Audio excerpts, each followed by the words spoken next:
Hello and welcome to another real world review. I'm going to be looking at a different Lowepro camera bag today. Today I'm going to be looking at the Slingshot 202AW. Bit of a funny story. I purchased this bag about 12 months ago to the date for a vacation I was taking in Las Vegas. I wanted to do some travel vignettes that I could upload to YouTube, and I really wanted something that would fly under the radar. Something that I could bring into a theater, into a mall, into a casino, and not have to worry about security asking me to leave the bag with them, or just immediately saying, "Excuse me, sir, you're not allowed to have cameras in here." So I purchased this bag because it's a bit smaller and darker than the ones that I had. All the bags I had were large, so I could carry lots of gear. And when I came back from Vegas, it really just sat in the closet, and I haven't touched it for 12 months. But it's out today, and why is it out today? Because I've been asked to shoot some B-roll of the city of Toronto for a documentary. And again, we're going to be doing a little bit of guerrilla filmmaking. Want to fly under that radar and just shoot without attracting a lot of attention. So let's see how today goes.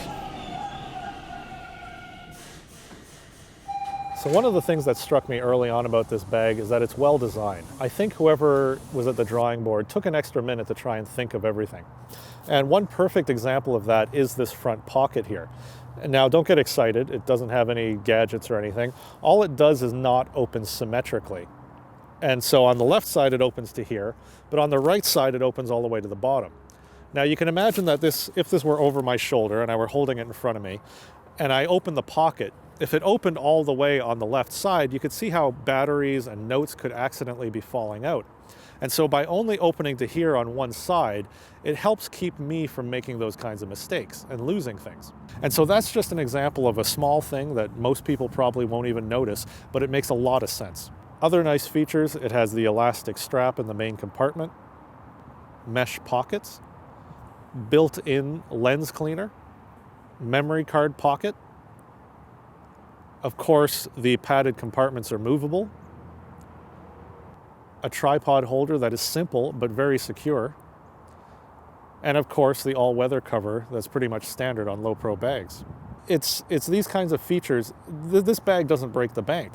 I have bought newer and more expensive bags since this, and they don't have built-in lens tissues and memory card pockets. Now, another thing I was pleasantly surprised to see are the slip-lock straps. I'm a big fan of the Street and Field system by Lowepro because it allows me to customize my bag.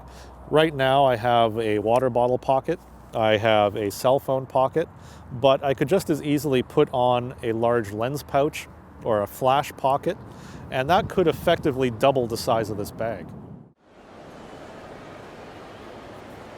So another obvious characteristic of this bag is that it's a sling bag, meaning it only has one shoulder strap. Now, I've never put on a backpack and thought, boy, this is a hardship because it has two shoulder straps, but psychologically, I think having a single strap just seems simpler. And I think that effect goes for the general public as well. I think when you have a backpack, people are waiting for you to knock something off a shelf or back into somebody on the sidewalk, whereas a single sling bag sort of registers as a purse of some kind. And so for days that you really don't want to attract attention, I think that works pretty well.